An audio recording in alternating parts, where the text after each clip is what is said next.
मूर्तिजापूर शहरात अल्पवयीन विद्यार्थिनीचा विनयभंग, पाठलाग करून धमकी देणाऱ्या तरुणावर पॉस्कोसह गुन्हा दाखल. मूर्तिजापूर शहर पोलीस ठाण्यात अप क्रमांक 563/2025 अन्वये एका अल्पवयीन विद्यार्थिनीचा विनयभंग केल्याप्रकरणी तरुणाविरुद्ध BNS 2023 चे कलम 74, 78, 351(2), 351(3) तसेच पॉस्को कायद्याअंतर्गत कलम 8 व 12 अन्वये गुन्हा दाखल करण्यात आला आहे. मूर्तिजापूर परिसरात राहणारी एका अल्पवयीन मुली हिने तिच्या आत्यासह पोलीस ठाण्यात येऊन जबानी तक्रार दिली.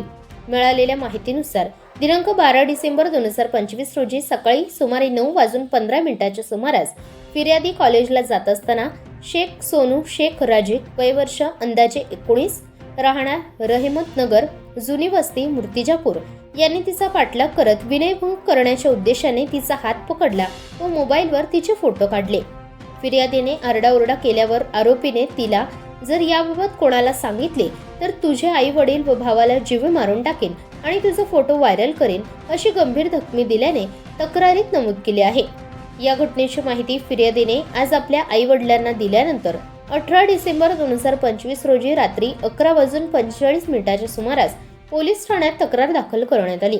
पुढील तपास ठाणेदार अजित जाधव यांच्या मार्गदर्शनात पोलीस उपनिरीक्षक अरुण मेश्राम करीत आहेत. इंडिया न्यूज R7 उपसंपादक मोहम्मद रिजवान सिद्दीकी, मूर्तिजापूर.